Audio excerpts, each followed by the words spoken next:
the meeting to order here at 7 o'clock. Welcome. Thank you for coming. I just want to take a minute to introduce the board. We'll go down the line in case there is new people that don't know everyone. So, go ahead, Julie Flynn, principal. Kelly Carey, assistant principal. Frank Valenti. Amy Lee. Kelly Legacy. Phil Lamoureux. Mike Watto. Kyla Welch, assistant superintendent. I don't know if you want Dan and John. Dan, please introduce yourself. And John. Francis Facilities. Perfect, thank you. I just want to publicly say that the priorities of the school board this year were to be cognizant of the budget and the tax rate and recognize growth and achievement for all students. So I'm going to turn it over to Kyla so that she can review the budget. Can we pass? I don't know if I can sustain my voice tone for that long.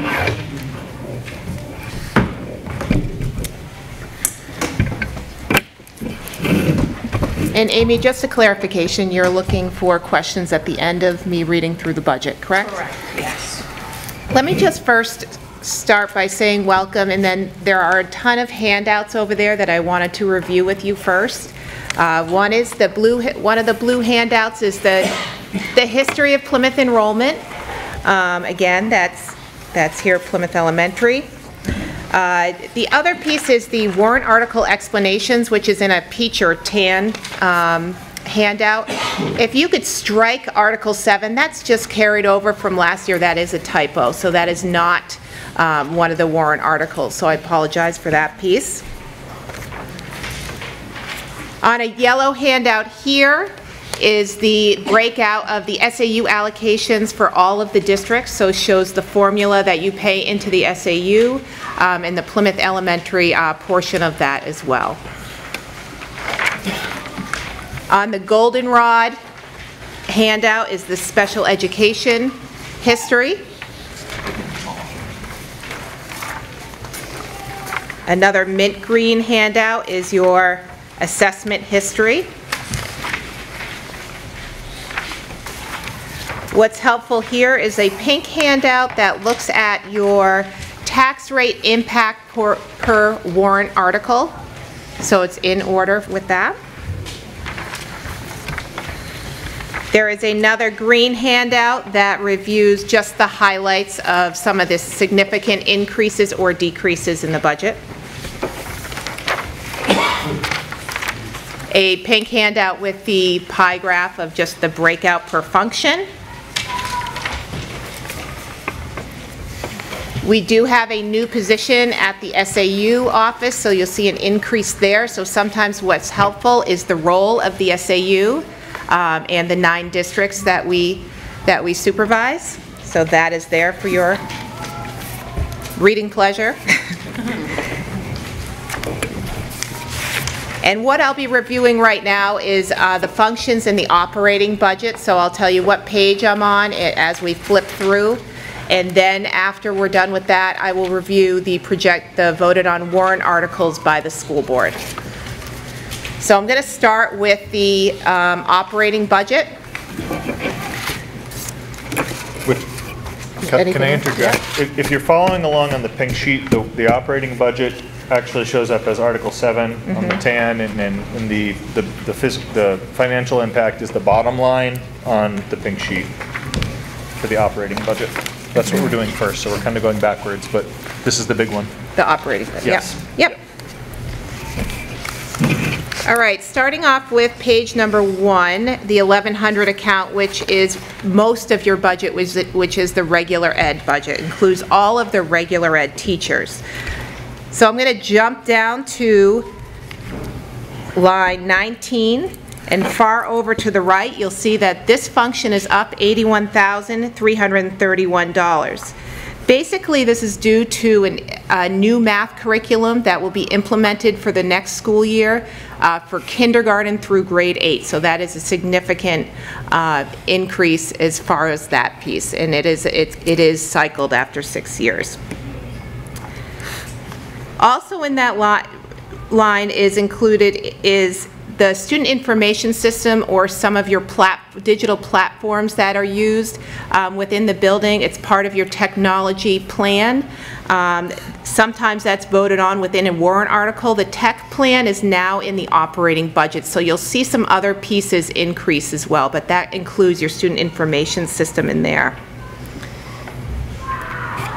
Your tech plan also covers devices used within the building. There are one-to-one devices for for all of the students within Plymouth Elementary School. So we're replacing a portion of them at a time. So next year you'll see an increase of $33,099 to replace a portion of those Chromebooks. Moving down to the 1101 account, which is line 21, which is your substitutes, that stays consistent year to year. That's a moving target based on long-term, whether it be maternity leaves, medical leave. So we do keep that the same from year to year. Instructional aids, that's line 29. We don't really use instructional aids anymore. Typically, we only hire aides that are related to IEPs or special education at this point. So there's no longer aides that are just in the classroom with teachers. So no increase there. Page 2 is the 1200 account. This is special education. So right now, I'm just going to jump right down to the total, which is on line 57. You'll see an increase of $106,671. Again, this is a moving target as far as special education. Just a few pieces that I'd like to review here. In the salaries line, in line 38, there are 6 full-time case managers here. Special ed teachers, there are 2 behavioral programs within the school as well. If you jump down to line 46, these are all connected to students with individual education plans. You'll see that's down $38,890, and that's for any autism consultants or behavior specialists that we can't provide here at Plymouth Elementary. So those are outside services. Those numbers can change with the caseload. What you'll see is a significant increase that we've reviewed at both drafts of the budget. In line 49 is tuition. This includes your out-of-district tuition for any students that require out-of-district placement for such significant behavioral programs. If they're in foster care, there's certain legislation that you are required as a district to pay for those out-of-district tuitions. In some cases, students have never stepped foot into your building, so it's just based on legislation. That is not something that we can typically control. There's some other minor changes, but again, overall, you'll see a significant increase of $106,671. Most of that due to the out-of-district tuition. Again, your responsibility is ages 3 through 8th grade for Plymouth Elementary School. Jumping down to special ed aides, line 62. Right now, with all the aides included, that's tied to IEPs, 21.4 FTEs, so that's tied right to students. Jumping down to line 73, that is the same. You have a half-time special education secretary. Moving on to page 3. Extended school year is tied to students again with special education needs that require summer programming, and that's purely based on individual education plans. You'll see in line 90 a total increase of $4,361. Bilingual education, jumping down to line 92, that's kind of outdated language, but that is your English as a second language students that come in, so you're required to provide intervention services for students on a continuum of students that speak other languages. So that's just based on your current caseload right now at Plymouth Elementary. So you'll see that's up $16,000, also a moving target from year to year. Jumping down to line 95, your co-curricular, so that could be student council, theater, clubs, and activities under that. You'll see there's not much of a change there. Total in line 105, all the way to the right, minus 968.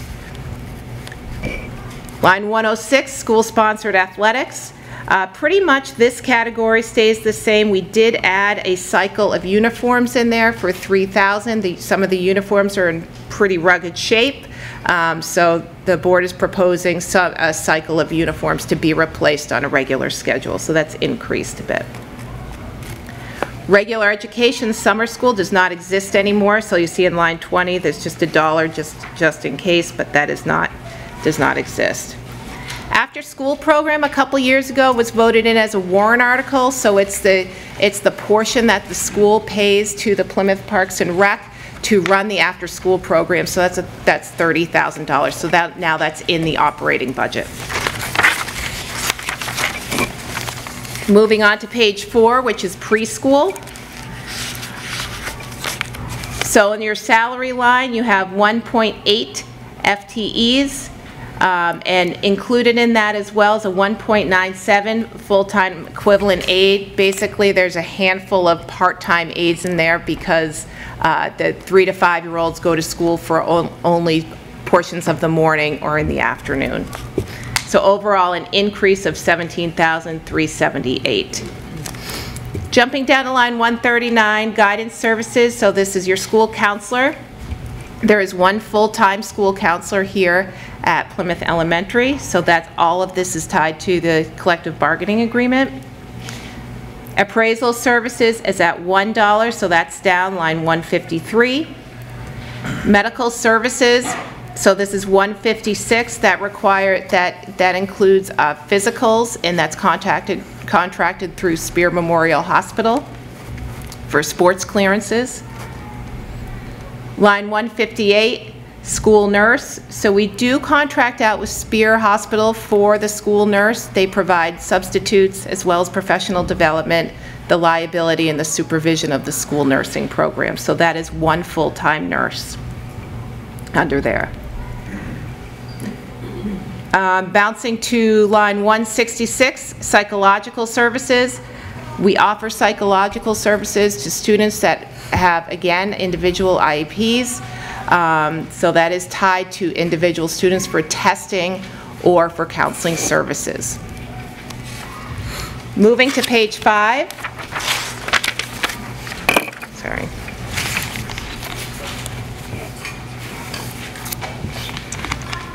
Again, most of this page is tied to special education. Speech pathology, all tied to student services and individual education plans. So you see that's up a little bit in line 181, $9,074. And then to support the speech pathologist is sometimes a speech assistant or speech aide, and again tied directly to IEPs and caseloads. Jumping to 193, physical therapy services. Once again, tied to IEPs and special education. We do contract out with Newfound Physical Therapy, so it's not an in-house person for PT. In line 196 is also tied to special education, and we contract out with Dunstan Services to provide occupational services based on caseload as well. Line 202 is just one. We don't have anything there. Instruction curriculum development services, again, an old line that's not used anymore. Page 6. Instructional staff training services tied to the collective bargaining agreement for teachers. That's your professional development included in that line. Line 217, school library services. So this includes a full-time library media specialist, and again, tied directly to the collective bargaining agreement. Jumping down to line 229, audio-visual services, you'll see there's not much there because some of it's outdated technology, but it's some light bulbs and minor repairs in that line. Line 237, supervision of school board services, which includes supplies and services of the school board. So you see that's down $1,089. School board secretary is 1. Page 7. And then most of these lines stay the same. Some of them are elected. So the treasurer, there's no increase. Jumping down to election services, again, no increase. The audit, we do have the same auditing company for many years now, so that's line 271, that's $6,000. Every year we are audited. Line 274, the legal fees.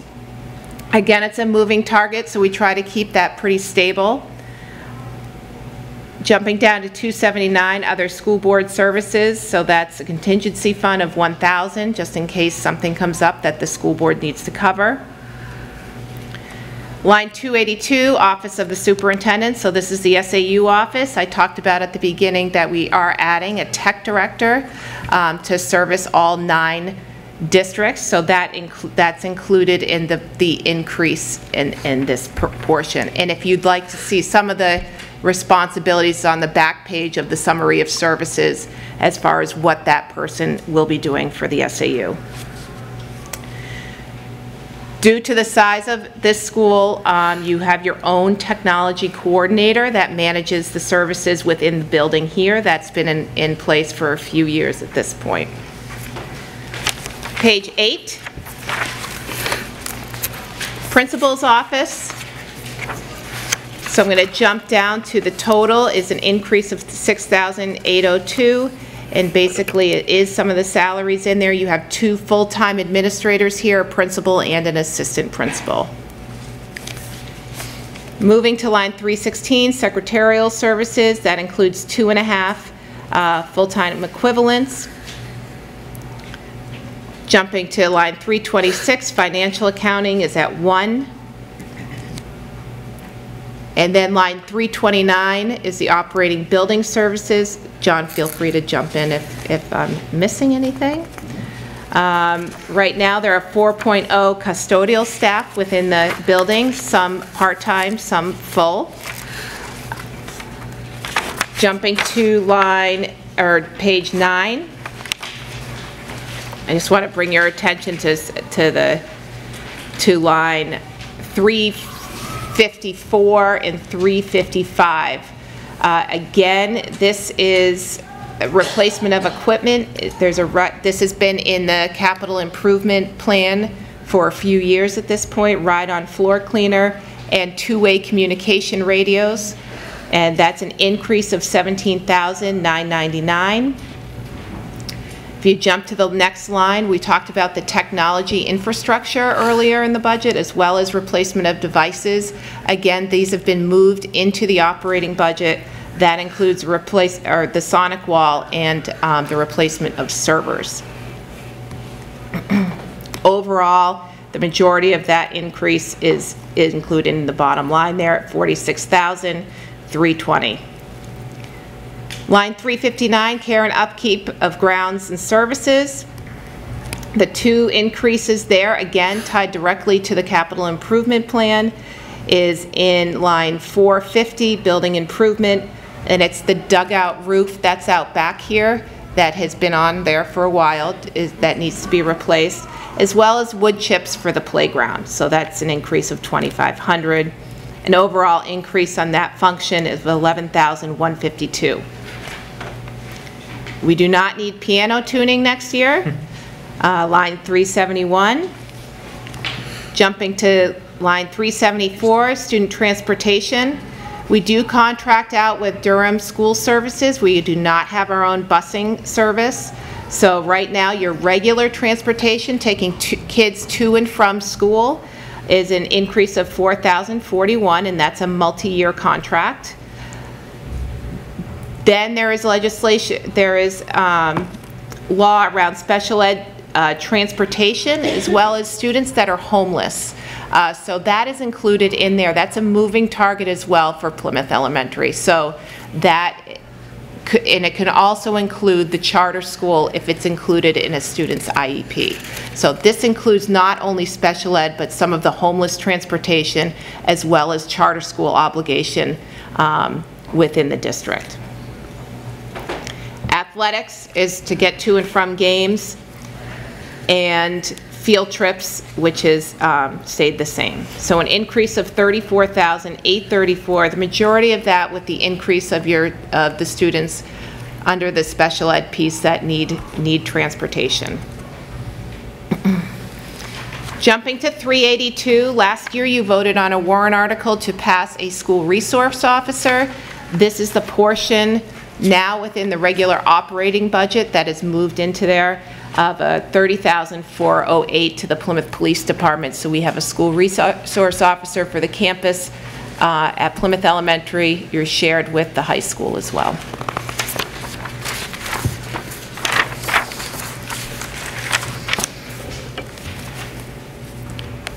Page 10, food service supervision, not much change.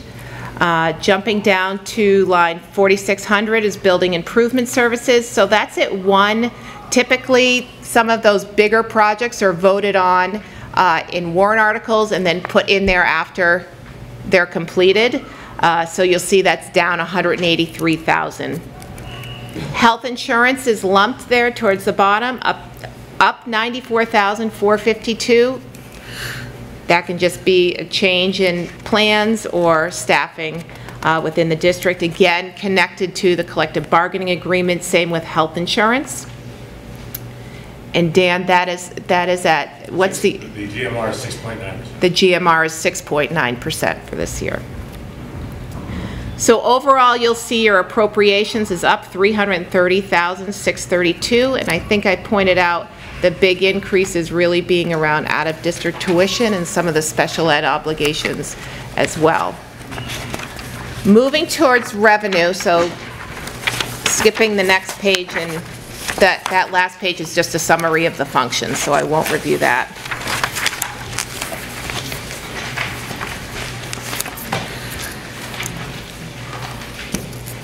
So although there's a significant increase in appropriations, you'll see an overall the increase with revenues is not as much due to some of the revenues that are coming into Plymouth. So Dan, feel free to jump in as well. Unreserved fund balance, so that is hopefully zero every year. So we almost ran to zero last year. Catastrophic aid is connected to special education. So anytime, so I talked about how you have students placed out of district. If you exceed 3.5 times what the tuition is for special education, you can recoup some of those funds for students placed out of district. So we are expecting to recoup $30,000. The state's supposed to pay us 100%. They pay us about 60% of what they're supposed to give back. So that's just something to note. Adequacy funding, you've probably seen a lot in legislation around adequacy and public school funding.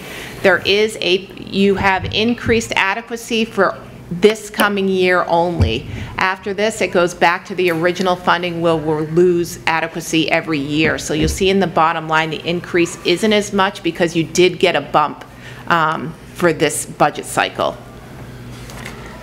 Security grant, so that's at zero. National Forest Reserve, that's at zero.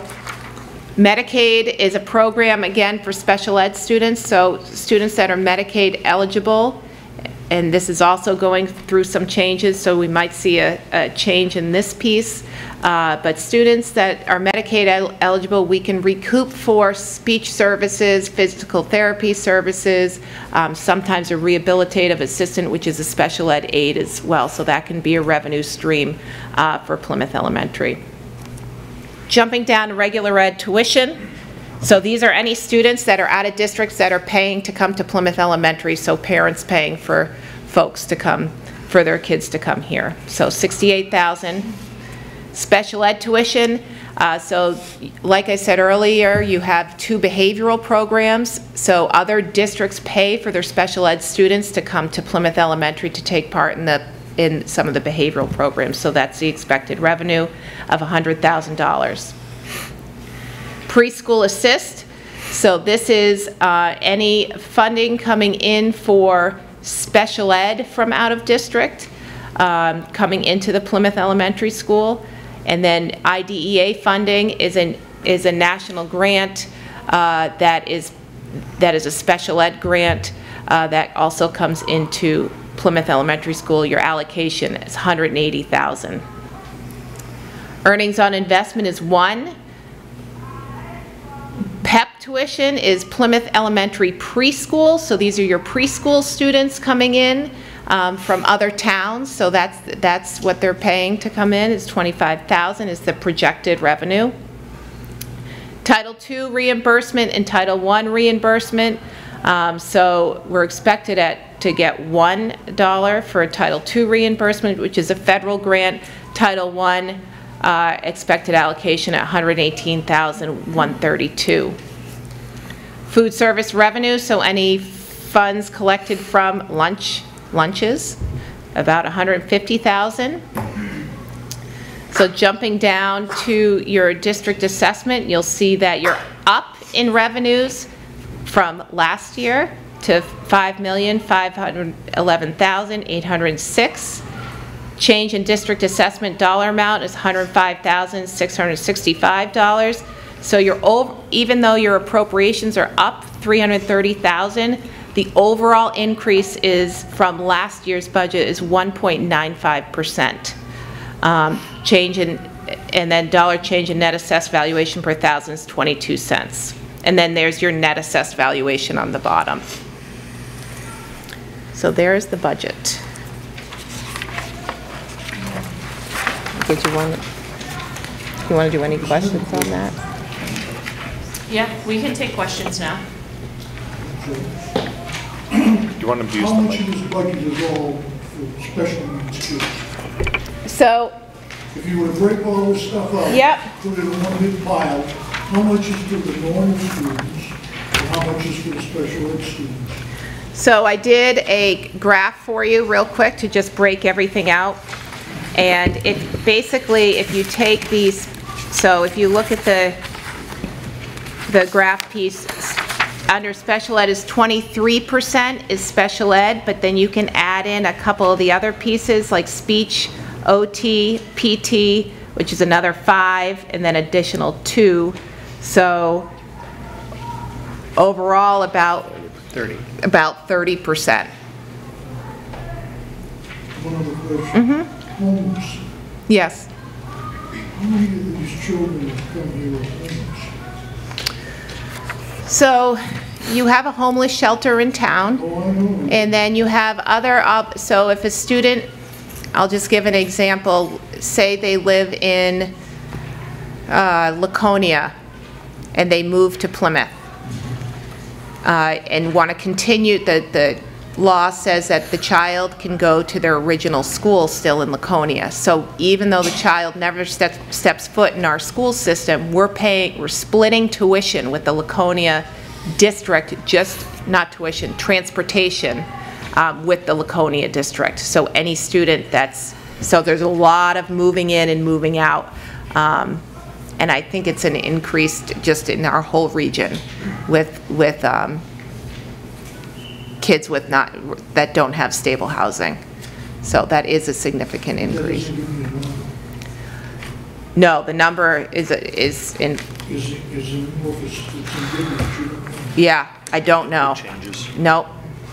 Well, that's an honest answer. Yeah, that's all I wish I could predict that answer. No, I'm just curious. Yeah. I know they've had a lot of homeless shelter over here. Yep. And to say there's homeless now, that's true, obviously, it's costing the citizens of the town. We can't let the children go without an education. Absolutely. Yep. So, Yep. okay, thank you for the answers. You're welcome. I don't like them. Yeah. I was curious, the Title I, what is Title I money being used for now? Okay. Let me see if I Can you give me every detail, just approximately, what? So And let me, and you know the answers to this too if I forget something, but it covers a portion of the, so homeless, under the school counselor, covers a portion of that, because the guidance counselor is the homeless liaison for Plymouth Elementary. Covers a portion of an aid that provides math intervention. Also covers a portion of a teacher's salary within the 1100 account. Am I correct? Yeah, you absolutely. Okay. So, if I may? Yep. The vast majority of Title I funds are used to pay staff to do supplemental educational services outside the normal curriculum, whether it be intervention or additional supplemental services. Pay for staff to do those things.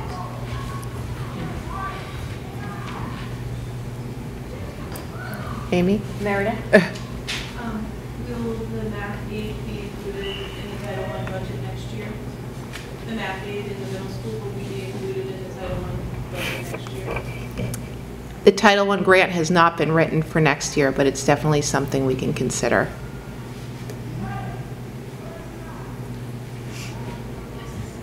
Yeah, I was just wondering, at the end there, it was 22 cents more per 1,000 than it was last time. Is that last rate right?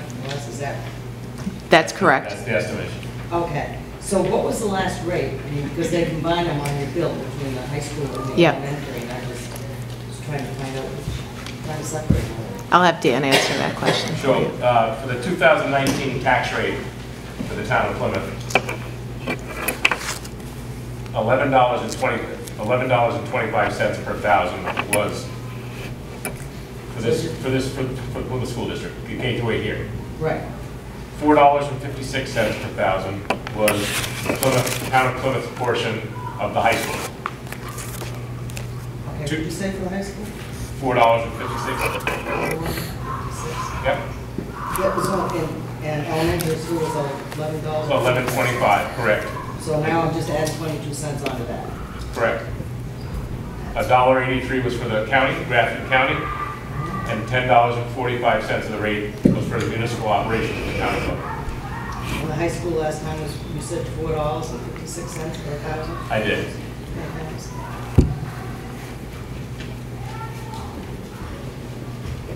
And those combined, all those numbers combined make up the 2019 tax rate for the town of $28.19 per thousand. Yeah, I know, I got that on it. Thank you. Well, Jesse? I have two questions. The first one is for line item 153, and also 392, if anyone could address what those are for.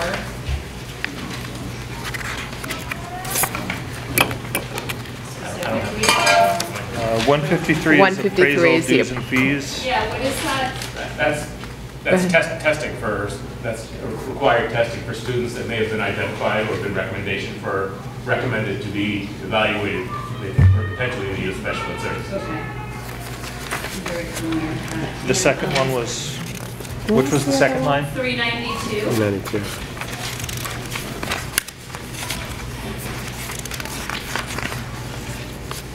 Construction services. It's down 183,000. Right, so one of the important elements when reading this document is the current year, which is the, not the proposed year, the current year includes the operating budget plus warrant articles that were voted on separately. So for example, there was a large warrant article to recoat the roof of this building that was due for renewal. So there were a couple of different articles. There were some partition walls that were installed. There was a recoating of the roof. There was a portion of the security grant. So all those numbers are included in that construction services for the current year. Okay. But there's no construction projects being proposed for next year. Okay. In the operating budget, there are other articles, I want to be clear, that there are other articles that we voted on separately. For example, another security grant with both the expenditure being in the article plus the grant revenue. So when you look at that number, if those articles were all passed at your town meeting this year, that number for next year would be higher because you add in the separate warrant articles. Does that make sense? Yeah, so it's specific warrant articles that added to 183. Correct. And then the other ones are accounted for, the ones that aren't included in 183. Well, there's nothing proposed in the operating budget for construction. It's just only going to be on separate articles. Okay. Sam, did you have a question? Yes, please. I'm looking on page 2, and looking at lines 46 and 49. Can you please just review the drivers behind that again? So line 46 is our purchase services for students serviced within Plymouth Elementary School if they need additional services here, such as an autism consultant or a behavioral specialist. Line 49 is tuition, so those are students serviced outside of this building, so that are going into special education placements such as a Spalding Youth Center, a Mount Prospect Academy. Those are the differences in those. So the first line is in service for students housed here, and the out-of-district is out. And why do we think the amount's going to go down this year? It's based on caseload, so students may have moved out, or students may have moved in on the flip side with the tuition, with the out-of-district. Okay. And then for 49, why do we think that's going to go up? Again, based on caseload.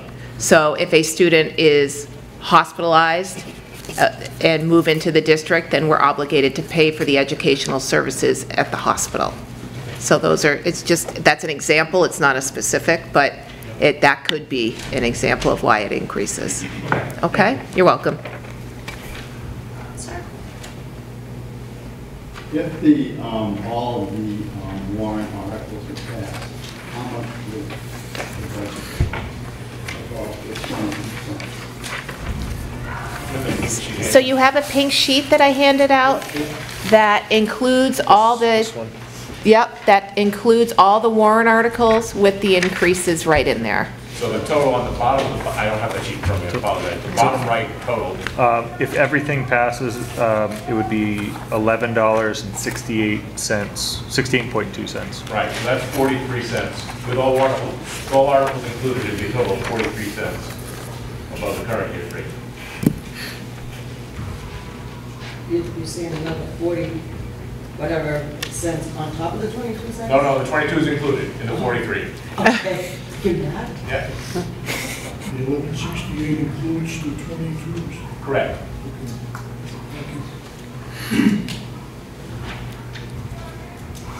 Yes. Go ahead. Resource officer. Who pays that? So you pay for that. No. No. Just kidding. Yeah. It's So, also in the town budget So, as a separate line. okay. So it's split between Plymouth Elementary and the high school, and then I'll have Dan explain the town piece. so just like on the budget that you have for the school, you see there's an expense side and a revenue side. All you see on the school budget for the resource officer is the expense side. You'll see the same thing in the high school budget. Hopefully the town has budgeted the revenue coming from Plymouth Elementary and Plymouth Regional High School, the approximately $80,000 number, 30 here, 50 over there, thereabouts. So yes, the police officer is an employee in the Plymouth Police Department, paid by the Plymouth Police Department, and then the town of Plymouth takes revenue from the two school districts to offset that cost. That's all. And there's revenue from the other school districts for the portion of the position that's allocated to the high school. Also, the preschool program, is this new, or has this been going on for a while, or? No, the preschool's been here for a long time. It has? Yeah, I'm yeah, just curious. yep. Can I ask some questions on the reading specialists? We have no reading specialists in the elementary school now. There is no current reading specialist. We had two at one point, but that's different back Yeah. a little bit. So could you explain to me the reading program and who supervises it at present? Yep. The current reading program is I'm going to actually hand this over to the principal because she supervises the reading program. But I'll just have her explain real quickly what the reading program is for Plymouth Elementary. So we have a provide core program that the teachers use. We also have in the primary a phonics program called Foundations. The teachers are trained and they also work as grade level teams. In the middle school, we have a more traditional middle school program that uses like a literacy circle in a novel-driven and a writing program. So we oversee that as a team, and right now it's basically been myself overseeing that. With the support of the teachers who do a great job. Because I know they've had, you had two, quite a few years ago. Right, we had Margaret.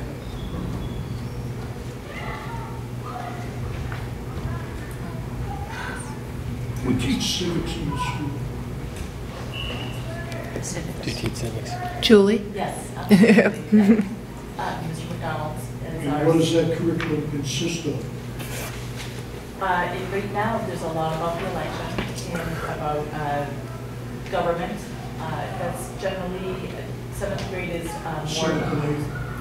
I'm sorry? 7th and 8th grade? Well, 7th grade is more of an ancient civilization. 8th grade is, they do history, but interwoven in there is the civics program. Is there something I could look at that curriculum?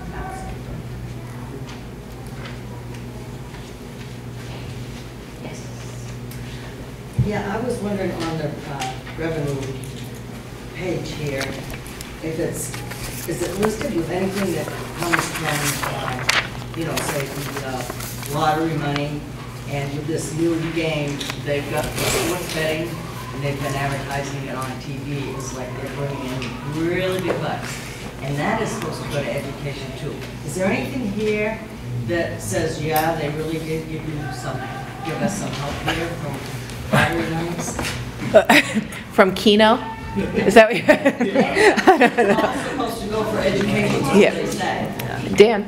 So any program like that is going to be, it's not broken out as a separate revenue stream for the school district. It's part of the state adequacy grant, so that number that you see, it says adequate education grant. It's a multi-million-dollar number. That's the money that's coming from the state, from their various programs. About 2 years ago, there was a lot of talk when they brought Keno into the state, that they were going to use the Keno money to support bringing kindergarten from half day to full day. And that lasted 1 year. As part of the biennial budget agreement that was struck last summer in Congress, that program, the specific, what they actually termed it Keno Garden. That Keno Garden payment was struck. It was $1,100 per student per year. And that was part of the rationale, if you will, for the increased adequacy number that you'll see. So the adequacy aid number in that sheet is higher than it was last year, it's higher this year, and next year. It's 2 years agreement with the state. This year and next year are higher than they were the prior few years. And that was all part of the same conversation in Congress about what kind of money we're going to give to the school districts from the state. So in other words, all the lottery money's coming in from Wherever. The schools do not see all of that. Doesn't it go into a general fund? I believe it goes into the general fund and then gets portioned out for whatever reason the state portions it out. Right, so isn't there, I've played phone tag with Senator Guida, and I think he's more or less, agreeing with what I have said. But when people go to buy a lottery ticket, and they're saying, well, this is kind of good because at least it's going for education, but it's not. It doesn't sound like it is. I'm not saying it's not going to education. What I'm saying is that there's not a revenue stream that comes from the state to the school where they say, this is your portion of the lottery proceeds. Yeah, so it's kind of hard to know what you're doing with it, right? I'm not getting involved in state politics. Nine local districts is enough. I understand that, but there's got to be some politician out there that's going to look at this and say, this is getting out of hand, and we have to do what we have to do for the kids, and I'm all for that. But after a while, how are you going to pay your taxes? And if they say that all that money is going to help education, then it all should go for that. And I don't know enough to be able to go down to Concord and go through their books and know what they're really doing with it, but there's got to be some politician out there. Or is there any way that the school board itself can say, hey, look, we're really running into trouble here with the citizens trying to pay their taxes, and it goes up and up and up, and nothing you can do about it. You're probably familiar that there's been a long-running debate about state education funding. I'm new to the state, but it's been here longer than I have been, and I think the legislature is still struggling to define what it means to have adequate funding for education. And you know, if we look at the budget numbers that we're carrying, our district is proposing $8.9 million in appropriations, and 2.6 million of that is coming from the state. So that might be a good question for legislators to ask, you know, is 2.6 million of 8.9 an adequate amount? Yes, and That's- I say it isn't. I'm not, that's a good question for you to ask. Okay, I'm just trying to figure out, you know, there's got to be more than one person Sure. calling down to Concord for anybody to pay attention, attention to us. Okay, Can you thanks. say that again? 8.8? Our total district appropriation, if you look on Right. the bottom right here, Total at the bottom. 8.9 million, Yeah. 8.974997, and then we're getting from state revenue, the adequacy grant is 2.667057 million, or 2,667,000. So the rest of that is to be raised from local revenue. Do you want to review the warrant articles? Yep. So the next piece is, so that was just one warrant article. That was the operating budget. So the next piece I'm going to go through is the proposed warrant articles. So you can just flip right to the second page. Article 1 is just typically part of process. It's in every year. No funding attached to it on the reports of agents, auditors, committees, or officer. Article 2 has been a long-running article as well, from my understanding, in Plymouth. The contingency fund, in case something comes up, there's $1,000 to cover that piece. Article 3, last year you did some security upgrades to the front entrance. That we still have some funding left where we're proposing to upgrade the camera system.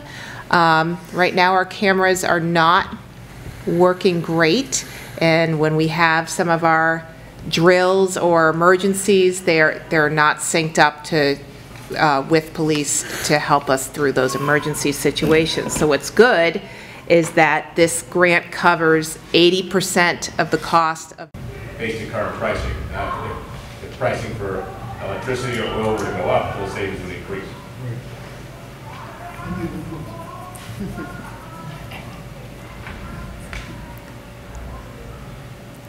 Are there any other questions on the security upgrades or the energy audit upgrades before we move on? No? So when you say that the cameras are not hooked up to police, what's that mean? So if we were to, you go ahead, you can explain all that. So the camera system that we currently have was installed when we renovated a building back in 2009 and 2010. The cameras went in 2009. They're an analog camera, so they're fairly antiquated, and they don't communicate with the police at all. And the recording component of those, the hard drives in those, they're tired, and they're not functioning. And so we're opting to go with obviously a new system, digital system. And I chuckle at the amount of growth and just retaining the information that we're looking for. We're 120 terabytes of information. And what that does is it allows us to record and hold recordings longer in the system. Because the way we use the system a lot is after the fact. Something's happened and it's after the fact. And the other nice component for the police is real time. It's a phone app for them, and they can get right on it and they can see exactly what's going on and where. Great, thank you. John, how does this relate to the security upgrades that were on the warrant last year?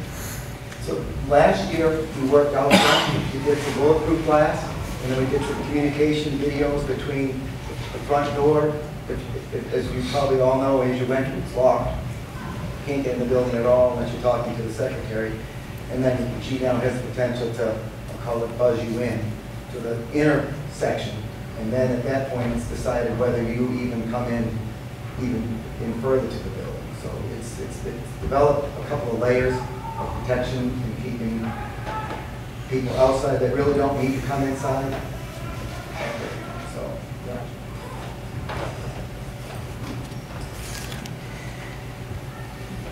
All set? Yep. Article 5 is an additional educator. So to see if the school district will vote to raise and appropriate the sum of $74,805 for the purpose of having the flexibility in 1100 account, which is the regular ed account that we had talked about, of hiring either a reading specialist or a regular education teacher if the board considers it necessary. So just a little history on this. It was in the original draft 1 to have the additional educator in there, and then it was pulled out in draft 2 to put on a warrant article. So that is that piece. Sure, there's any questions on that article? How come warrant article 6 says the school board recommends this article, but warrant article 5 does not? Warrant article 6 is actually the only one that says the school board recommends this article. You can. Is that, So I believe that, I think that's what the minutes will show, is that the board only voted to affirmatively put a recommendation on that article. Is that accurate? They voted on all of them, so we can put it in it. Recommendations? Yep. Yep. Okay. Apologize for the There you go. They're all supposed to say that. That can be fixed Oh, yeah. for the meeting, and all of them will... For the posting, the official posting. Okay, Yeah. and all of them will say that they're the school board... Recommended by the- Yes. Okay, good. All right. The last, Article 6, fund balance to capital reserve fund. So I'm going to have Dan, if you can explain this warrant article real quick on, this is new for this school board. Yeah. So the school building capital reserve has been drawn down on over the last several years. Most recently for the final piece of the movable partition walls. And what this article does is it doesn't raise any new taxes, but if at the end of the current fiscal year, that we're halfway through right now, there's money left over unspent, it will be up to $40,000 of it will be deposited into to replenish the capital reserve fund. If there's less than $40,000, whatever is left will go into the capital reserve fund. If there's more than $40,000 left, only 40 will go to the capital reserve fund, and the rest will be turned back as a revenue next year to offset taxation. 50. 50, I'm sorry. 50. I misspoke. 10,000 each alone. And then the last warrant article is the operating budget, which I went through in depth. So that's the final number with that piece. Any other questions with the warrant articles? So going back to Article 5, I'm just thinking about previous years when we've had to add an additional teacher at a grade level. Is that word "or" there is pretty critical, like in my eyes, so I'm just not sure. It says reading specialist or regular education teacher. Is the decision of one or another, if this were passed, driven by numbers of students in a grade level? For example, grade 5 all of a sudden has 73 students because we got an influx over the summer. Like, how do we decide what's more important? Do we need a reading specialist school-wide, or do we need that teacher? Is it driven by enrollment numbers? You want me to answer? Or is that brought to the school board and the public's invited to give their comment, and so you're weighing a whole bunch of different factors into it? I would, I just feel like that word "or" is really bugging me for some reason, because there's so much that goes into the importance of a reading specialist. yeah, I think having been with this school board, a number of factors go into a decision other than enrollment.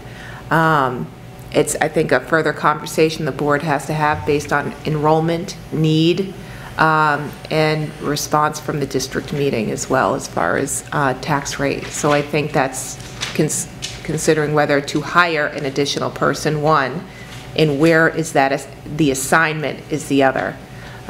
So the purpose of it. So yes, I would say multiple factors. But they look at reading specialists on both ends of the spectrum, right? Like, so kids that are really low readers and kids that are way out here. It would be a K-8 position. It would not be just a K, it's a school, it would be a school-wide reading specialist, if that were to be determined. Yeah, so it's kind of, it just depends on the year, the situation, each year, and all those factors.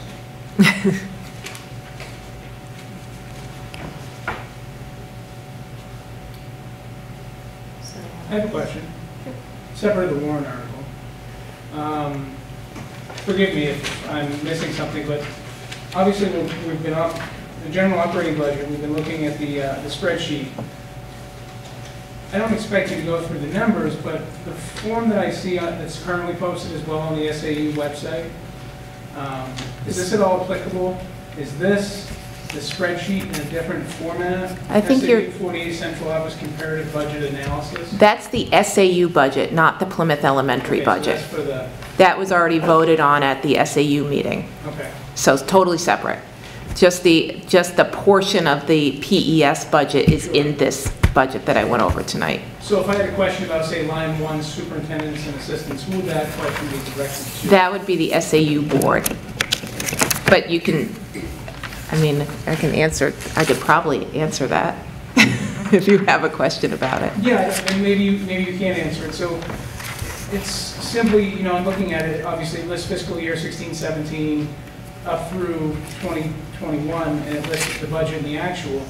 And I noticed that under superintendents and assistants, consistently for those several years, what was budgeted was far less than what was actually spent. From 16-17 on, you had a variance of 15,000 in 16-17, a variance of 30,000 in 17-18, a variance of 36,000 in 18-19. How are those are salaries, I'm assuming, superintendents and assistants, and if so, how is what's budgeted, how is that number missed? Unless I'm missing something, how is that number missed so drastically? Sure, I'm gonna defer this one to Dan because he creates. So in the last several years, the SAU board has opted to budget the following year at current year salaries, and if they can find ways to provide for an increase the subsequent year based on shifting environment, different cost expectations, what have you, then salary increases are granted. But that happens after the budget process has already gone through. So each of the SAU budgets, all of staff, not just the superintendent's assistants, but the bookkeepers, et cetera, at the previous year's salary. So if there's a 2%, so in that line, for example, if there's a 2% granted, that the number that's off the following year, actual budget would be 2% over. I just want to say thank you very much for taking the input of people who come to the meetings, because it's really, really appreciated, and for all that you do. Yeah, I would just, now, when do we vote on this? March 3rd. Third, is that the first Monday?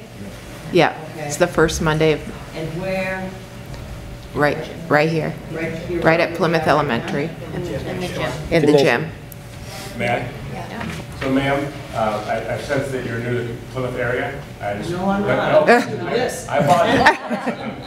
So I just want to make sure you understand that it's a district meeting. It's not a vote, it's on a ballot in a poll, Right. right? It's going to be an It's evening. kind of like the town meeting. It's exactly what it And you is. can It's the just say same yes or format. no. Exactly right. Everybody can see you said no. and Right. you're like,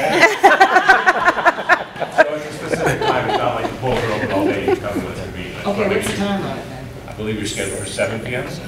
Yeah. 7 to what?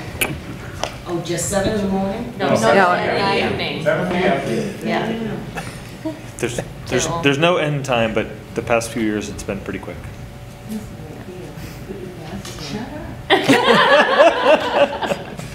I have one more question that she made me forget. Oh, when we were talking about as far as revenues and, you know, if, you know, where a lot of these things are mandated that we have to have, you know, for the kids, the special ed and everything. Does anybody on the board or anybody, you know, right in the school district, does anybody call and say to somebody in Concord, or write and say, you know, we really need some help here, we're only getting this much money, and we're spending out this much money? Is there anybody that does that? So I can say, just based on the professional associations that we belong to, so the superintendent's associations, the principals association, teachers associations, business administrators, they are constantly down there giving statements. Same with the school boards association speaks on behalf of the board for all of that. Very So. good. So do you get a good reception when you do that, or? No. Not all the time. Would you like me to come with you? They get, it depends on what bill is being presented, and they're used to seeing us, I think, at almost it's a representative for our whole group, but it's not always typically well received. So it just goes on to deaf ears down there? Like I said, it depends on the bill.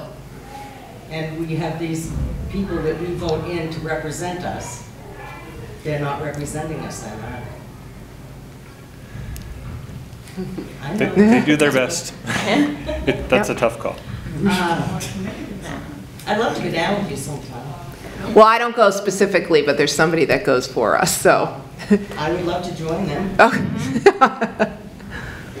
Thank you. Yep. Thank you. Thanks, everyone, for coming. Motion to adjourn the meeting. Thank you for coming out. We appreciate everybody's kind of input. We're all in this together, right? One big happy community family, and we get that people have different perspectives based on where they are in life. We appreciate it. Thank you. Thanks for taking time. Thank you. Thank you. Thank you.